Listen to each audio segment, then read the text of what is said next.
नमस्कार विद्यार्थियों। बच्चों, आज मैं लेकर आई हूँ कक्षा 8वीं की हिंदी पाठ्य पुस्तक सुगम भारती से पाठ 8 कदम मिलाकर चलना होगा कविता। बच्चों, इस कविता के कवि हैं अटल बिहारी वाजपेयी। आप सभी जानते ही होंगे, तो चलिए इनका परिचय ले लेते हैं। वो इस तरह से हैं। बच्चों, इनका जन्म 1924 ग्वालियर मध्य प्रदेश में हुआ था और ये भारत रत्न पूर्व प्रधानमंत्री अटल बिहारी वाजपेयी जी कवि, पत्रकार एवं प्रखर वक्ता भी हैं। आपकी रचनाएं जिजीविषा, राष्ट्र प्रेम, एकता एवं ओज से परिपूर्ण हैं।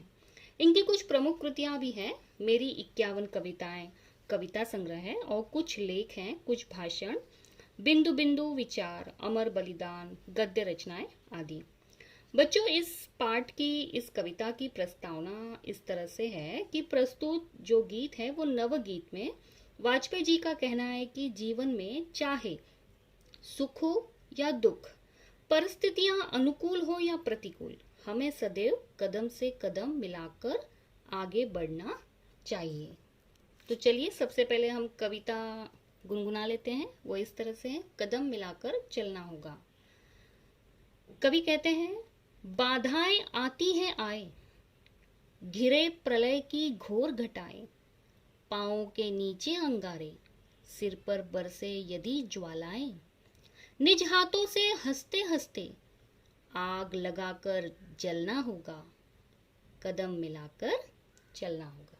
बच्चों, इस पद्यांश का भावार्थ इस तरह से है। यहाँ पर अटल बिहारी वाजपेयी जी कहते हैं कि जीवन में तरह तरह की अड़चनें, मुश्किलें और रुकावटें आती रहती हैं।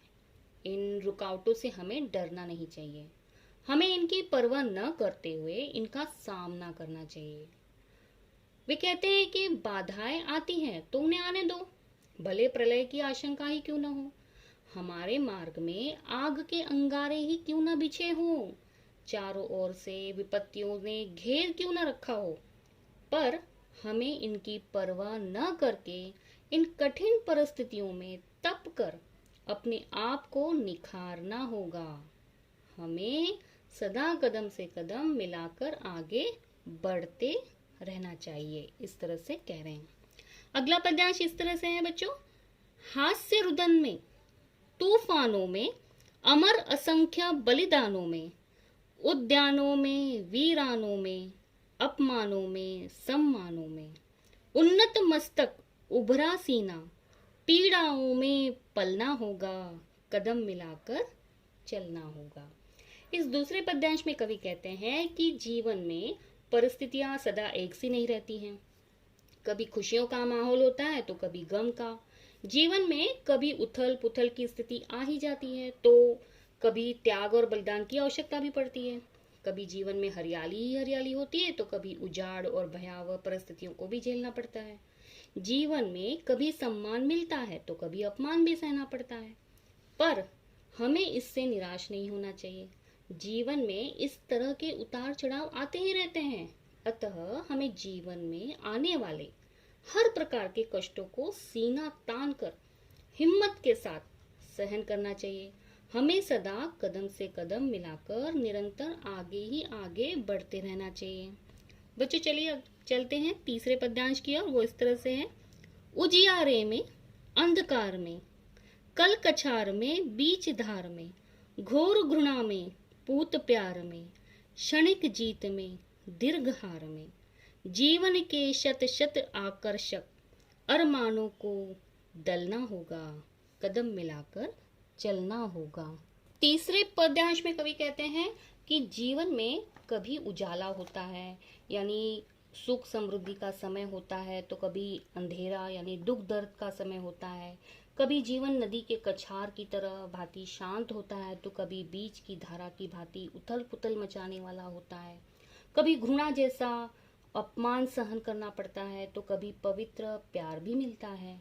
कभी जीत के क्षणिक आनंद का सुख भोगने का अवसर मिलता है तो कभी हार यानी असफलता का दीर्घकालीन संताप भी भोगना पड़ता है। कवि कहते हैं कि हमें इनकी परवाह नहीं करनी चाहिए। इसके लिए हमें अपनी अनेक लालसाओं और अभिलाषाओं का गला घोटना होगा, क्योंकि हमें सदा कदम से कदम मिलाकर आगे ही आगे बढ़ते रहना होगा।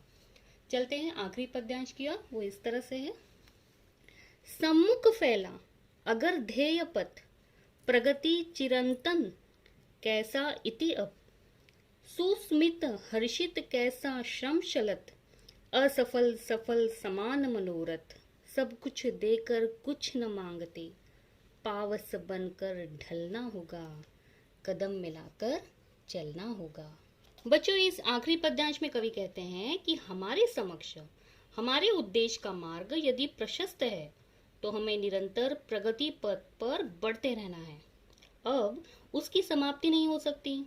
हंसी खुशी और प्रसन्नता के माहौल में हम थकान कैसी, असफलता और सफलता दोनों एक जैसी हैं। हमारे लिए दोनों में कोई अंतर नहीं होना चाहिए। कवि कहते हैं कि हमें पावस के समान सब कुछ निछावर कर देना है और बदले में कुछ नहीं मांगना है। सबको केवल प्यार बांटना होगा। हमें सदा कदम से कदम मिलाकर आगे ही आगे बढ़ते रहना होगा। तो बच्चों, आशा करती हूँ कि आप लोगों को ये कविता समझ में आ ही गई होगी। बच्चों, आज हमारी इस पाठ्य पुस्तक की पहली इकाई यहाँ पर समाप्त होती है। उम्मीद करती हूँ कि अब तक के सभी पाठ आप लोगों को समझ में आ ही गए होंगे और काफ़ी लाभदायी भी सिद्ध हुए होंगे। तो चलिए फिर मिलते हैं दूसरी इकाई में। तब तक के लिए धन्यवाद। Go and subscribe to my channel. Also press the bell icon.